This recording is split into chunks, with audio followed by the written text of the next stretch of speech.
Hello, BookTube. I thought I'd do a little bit of mail since I've got some here and the light is fading. A big storm of rain is coming through here. Right now, the regional forecasts are saying that it's going to start as snow. I don't see how that's going to happen. I think we're just going to get drenched all night long. And it's fast. It'll be gone tomorrow morning and then distant memory by Friday. So, uh, so my flimsy justification for a brattle trip yesterday is technically true. It's technically I get to save myself by a whisker. It is probably going to rain today. We have two periodicals and three packages I thought we'd just go over really quick. The periodicals span the spectrum. One is delightful and the other is infuriating. The delightful one is the Vineyard Gazette, the Martha's Vineyard Gazette. This is a broadsheet newspaper from the island of Martha's Vineyard off the coast of Massachusetts with its three columns in the back there. Birds and gardening and all outdoors. Just wonderful stuff. And then the infuriating magazine is the new Vanity Fair. That is Channing Tatum on the cover, and the issue didn't do much for me.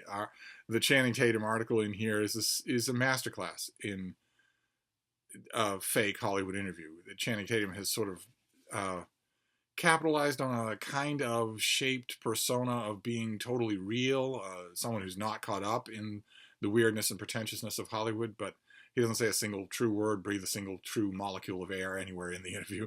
But the thing that annoyed me, the thing that royally annoyed me in this issue, as you can see, there's a long article about Ivanka Trump and her husband Jared Kushner, who are living it up in opulent style, despite the fact that both of them were up to their eyeballs involved in the efforts of their father and father-in-law, respectively, to overthrow the government of the United States. They were actively involved in that and wanted to be part of whatever the nation would have been that would have arisen if the violent insurrection to overthrow the government of my country on January 6th had worked. They weren't walking out of the room. They were asking him to stop the violence and also stop the vote. They're repulsive creatures who made money barrel over barrel illegally in the first Trump administration. And Jared Kushner is directly involved, completely complicit in the Saudi government's murder of its own people, murder of its own royals, and murder of a Washington Post columnist who was an American citizen. Utterly revolting creatures. And here they get a fawning Vanity Fair profile that they're going to be able to show to their friends, regardless of whether or not the fine print in the profile says that those friends kind of don't like them. Doesn't matter. They're not going to see that. It's not a condemnation. It shouldn't be in this magazine.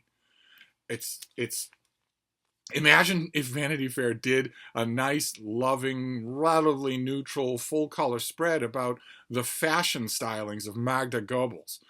You wouldn't like reading that. You'd say, what is it even doing in this magazine? Well, I say the same thing. These people are... Anyway, there was a very good piece in here. It's an excerpt from a book that I have praised on this channel.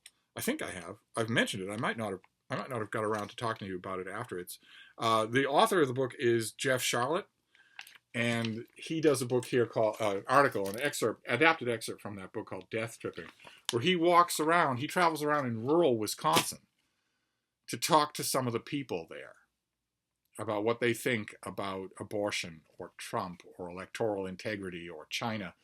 And it's harrowing stuff. Absolutely harrowing. It's like I said about Jeff Charlotte's book itself, is what a nightmare to voluntarily spelunk into this world, to get the details, get to know these people, share a beer with them over their kitchen table, and get to know their innermost feelings. What happens to him if his host is okay? You've made sure to be honest with him ahead of time that I am writing a book, and I want you to be in it. I'll disguise your name, but I want your opinions to be in it. What happens if, a cousin and his friends down the road hear about that and don't like it? So the host is okay with it, but you're still dragged out of your car the minute you round the road. Invaluable, but creepy. And then we have the packages. So let's go through the packages before the rain starts to fall. These are all dry as a bone. There was no weather today, so these are dry as a bone. What have we got here? Okay, this is a novel by Holly Goldberg Sloan called Pieces of Blue. Kind of a neutral American cover. It's not ugly. It's not beautiful the way we've seen quite a few really good American covers. This isn't one of them. But at least it's not an offense to God and man, so that's great. This comes out in May. There's nothing in the envelope. I don't have anything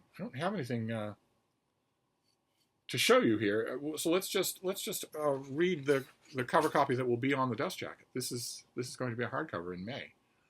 When Paul Hill drowns in a surfing accident, he leaves his wife, Lindsay, and their 3 children with broken hearts and a mountain of debt. Once Paul's life insurance finally comes through, Lindsay impulsively uses the money to buy a charmingly ramshackle motel in Hawaii, hoping for a fresh start. Just how much life insurance did this guy have? That's several $1 million to do. Teenage Olivia quickly develops a crush on a handsome but monosyllabic skateboarder. 12-year-old Carlos reinvents himself as a popular kid named Carl, and Sina, the youngest, will do whatever it takes to protect her beloved motel chickens. But while the kids adjust, Lindsay is flailing, trying to pretend she knows how to bring a motel and herself back to life. Okay. We're not really thinking about Paul much anymore, I gather. Then a handsome stranger rolls into the motel parking lot, and she's surprised to feel a long dormant part of herself stirring. She accepts his offer to help, unaware that he may have secrets of his own, and all the while, out in the Pacific, the trade winds are fiercely blowing. That's kind of nice. I like the way that ended. That sounds really interesting. So who is Holly Goldberg when she's... Oh, no. No. We're not going to do that. We're not. We're going to have a nice, safe mail haul. Let's scan her bio. She lives in California. That's fairly non-controversial. And this is her adult debut. She's written other books, YA books, kids books, but not an adult. This is her first book for adults. Here we go. All right, let's just move on to the next package here. What have we got here? Okay, that is an invoice. We certainly don't need that. What have we got for a book? Let's see. Okay, interesting.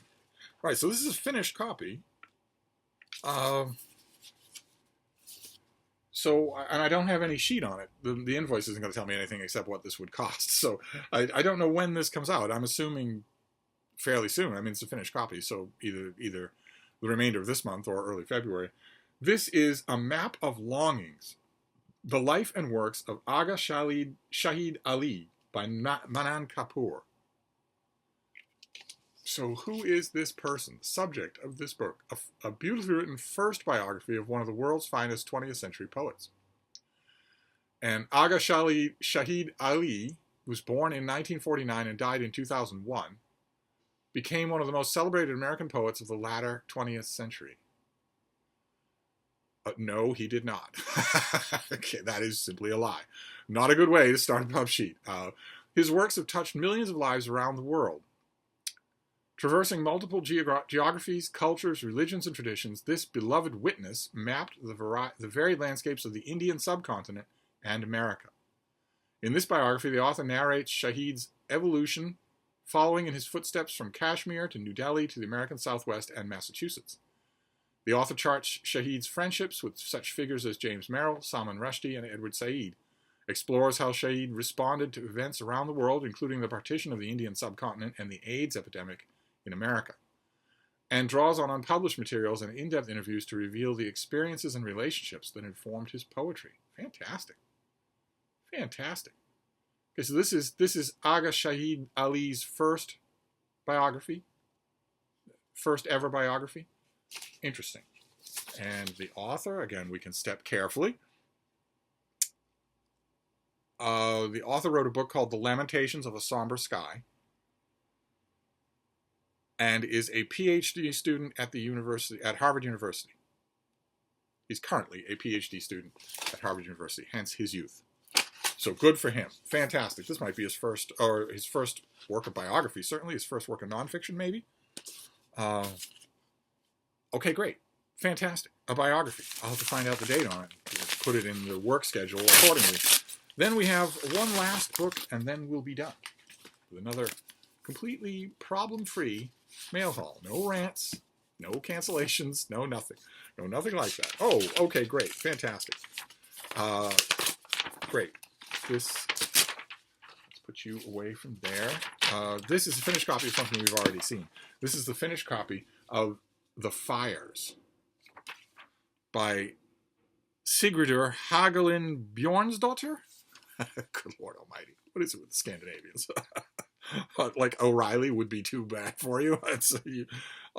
We saw this already. This has apparently rave reviews in the Scandinavian press. There's a something called Kiljan, Kilgan, is called Iceland's foremost literary TV program. They never had me on. Any of you know this program? Iceland's foremost literary TV program. And then there's something I'm gonna butcher the pronunciation, but Viosja and Morgunbladid, Morgunbladid. Maybe those are journals. The last one gave it 5 stars, so that might be a journal. But this is Scandi fiction, Scandi noir, and this comes out on the 1st of February, so it's right around the corner. This is Tuesday. From Iceland comes an enthralling story centering on one woman's experience of self-discovery and survival, set against the backdrop of a devastating volcanic eruption. This book, a lyrical thriller by the author, who is also a journalist, is translated by Larissa Kaiser, and it will Amazon Crossing, the Amazon's division for translated literature, will be bringing this out on the 1st of February. So what have we got here for a storyline? Anna Arnardóttir is a brilliant scientist who lives her life with reason and order. Second-generation volcanologist, she's Iceland's leading expert on the fire-breathing giants that could, without warning, reduce a country to ash.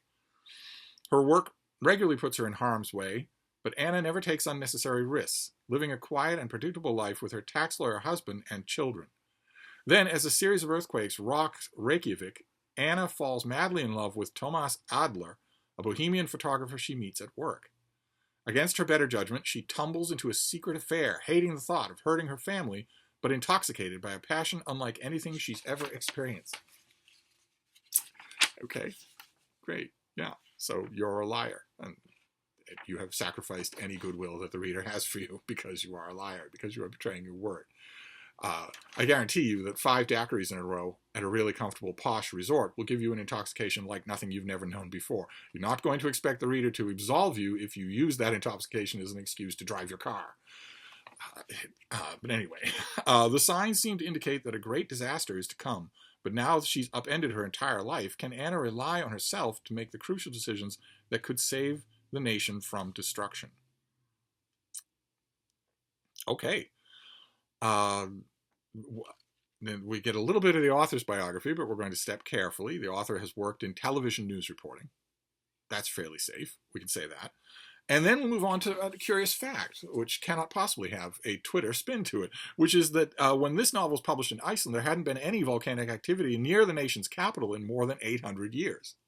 4 months after the publication, one volcano near Reykjavik erupted. It started its eruption only a few kilometers away from the spot where it happens in the novel. Ooh. That's good stuff. Oh, I'm going to have to look that up online. There'll be ample footage of it.